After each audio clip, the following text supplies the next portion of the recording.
Why? See? Yeah. Questa is snare drum. And con questa, with the throw off, it becomes a tom. Because it's raining, they're very loose right now. And they need to be tensioned.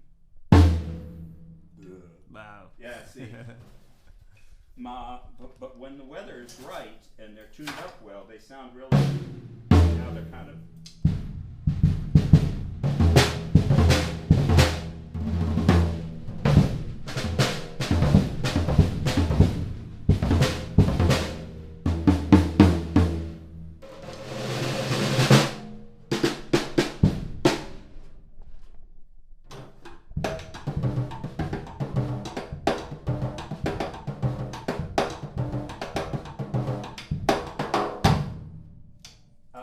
He also designed the muffler inside with this. This changes so that you either have an open sound or muffled.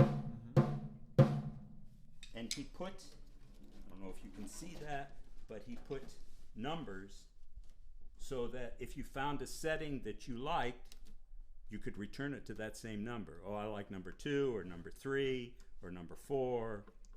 So he would change it that way. Yeah. Bellissimo. He made 2 different size snare drums. This is the snare drum for set, which is 6 inches. I don't know how many centimeters that is.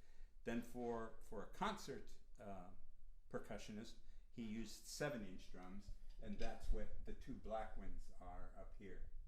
The one on the left was made for Gene Krupa.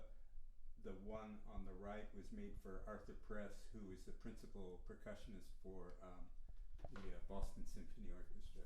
This wooden one was made for Louis Bellson for his set.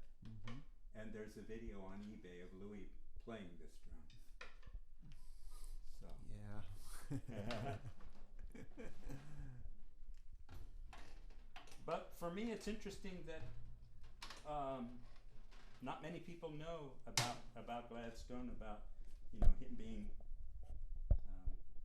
the best snare drum, according to Buddy Rich, who was to me the best snare drum, because I never got to see Gladstone play, but I saw Buddy Rich play many times, and what he could do was just incredible. And he said, "There's only one person that's better than me, and that's Billy Gladstone." So the guy must have just been otherworldly, fuori al mondo, in his playing technique. Joe Morello says the same thing about him. All of his students, because they were all students of Gladstone, said he was the best, just the best. Snare drummer, not set player. Morello and Rich and those guys could outplay him set, but as far as snare drum, nobody could play as well as him. And like I said, for me, that's due cause that he could play both,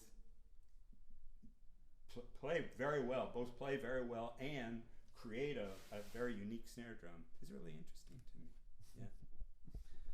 Ci fai vedere la famosa chiavetta? Oh, sì.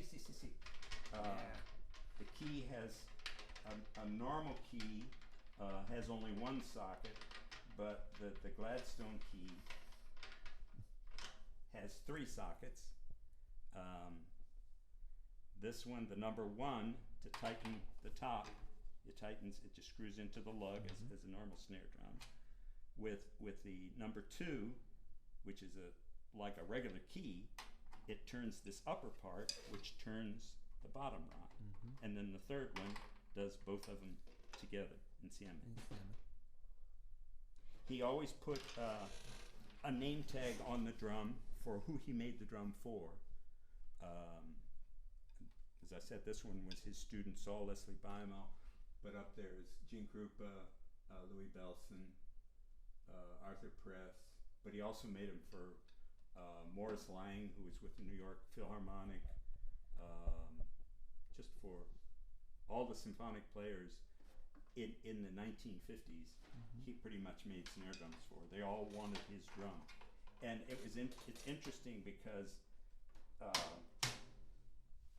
Morris Lang said when he was a student, he had a drum made for him, and it cost $250.